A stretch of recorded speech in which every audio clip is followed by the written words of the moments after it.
Hi, my name is Ashlyn and this is my model Jennifer. And tonight we're going to take you through just a few exercises on the springboard. So we're going to go ahead into some feet in the straps. So I'm going to have you lay down with your head towards the springboard and I'm going to have you reach back towards the straps. So for Jennifer, she's about 5'5", she's of average height. I have her on the springboard at a 5. You could adjust it. Most people are typically on a 4 or a 5 on the purple springs. I know Jennifer, I know she has the strength and she can handle this resistance.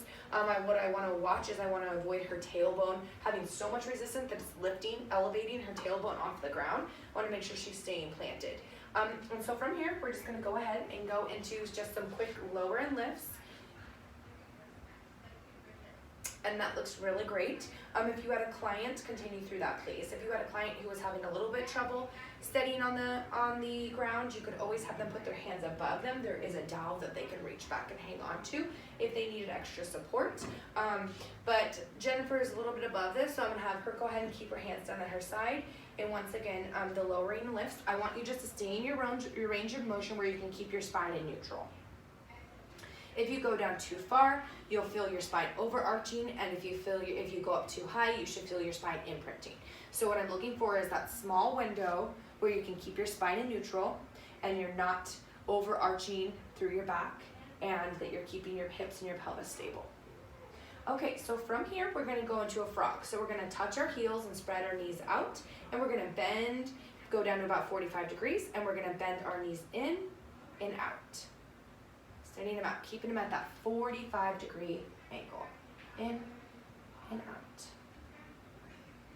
And so this is just the same as on the reformer. You can go through all of the variations of footwork.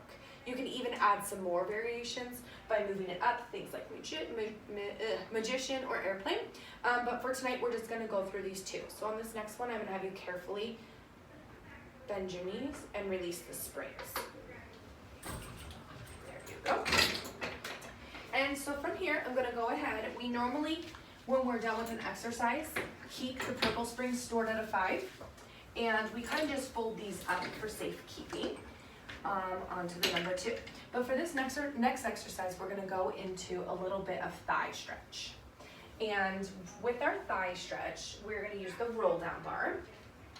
So I'm just gonna go ahead and unclip these loops.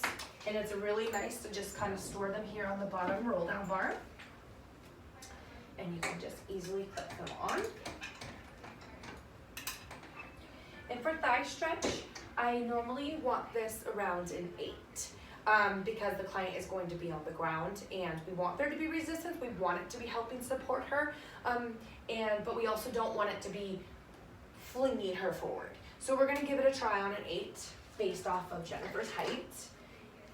Okay, so Jennifer, I'm gonna have you bend down on your knees, reaching forward, and we can, to make this more difficult, Jennifer can scoot back or she can crawl forward to make it easier. By scooting back, it's gonna give her even more resistance. So what I'm looking for is almost a plank type position. This is gonna stay all in one line, and she is just gonna tilt back with her body as far as she can go, and then come back forward comfortably. And so the springs do give her a little bit of assistance, but we don't really want her cheating. We really do want her using her core to help bring her up, and we want her using those quads.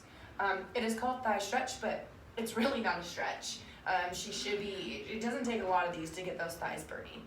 So she is keeping her head in line with her spine, all the way really from her knees all the way to the top of her spine is in one straight flush line. And how's that resistance for you? This is perfect. Okay.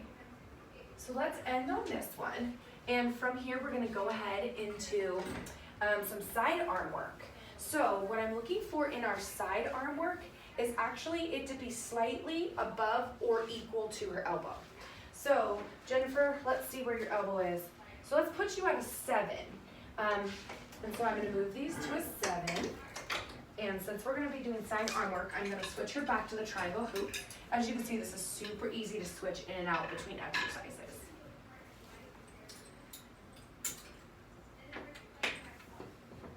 And I'm gonna go ahead and have you start facing the front of the studio. And I'm gonna have you with your outside arm grab the front triangle strap. And I want you to keep that elbow tucked into your side and just straighten that arm out and bring it back in. And you should feel some resistance. So, just for modeling purposes, why don't you take a small step in towards the springboard? You'll be able to see, and go ahead and go. You can see how much easier this is. She's moving with control, but she could easily just be out muscling it. Now I'm gonna have you take a tiny step out a little bit further, and we can see how much more difficult this makes it. Yeah, and it's almost too hard, right? I'll notice her stomach going forward. So I want you to take one more step in, and then let's try it again. And you can see how she's able to keep her spine in neutral. She's engaging through her legs. She's using her arm. She can keep her eye gaze forward, and she can keep her stomach engaged and tucked in. Okay, that looks wonderful. And then we're gonna go ahead and do one more. And what we're gonna do is we're gonna go into some snow angels. And this one's really fun because you don't need snow. So that is the joy of the springboard and doing things inside. You can make snow angels. It's not quite the same, I'm not gonna lie, but we're gonna try. So snow angels we typically do on about a 10, but once again, this is always something that you can adjust based on your client's height or the resistance. And like I said before too, you can move the client closer or further away from the springboard. So I'm gonna go ahead and have you grab onto both of those straps and take a tiny step back. And this may be too far. We're gonna go ahead and do one, but just bring your arms to your hips. Yep, there you go. You can tell very quickly if you're in the right spot or the wrong spot. And you still may be too far when we see, but really, we're just gonna go up like an angel and then bring them down. And look at that beautiful angel. Is that the warmest angel you've ever made? The happiest angel. The happiest angel. And I really like how I can see that you're engaging through the back of your legs. You should feel this in your arms, definitely in your arms, and probably a little bit in your lats, all kind of starting down the side and a little bit in your back here.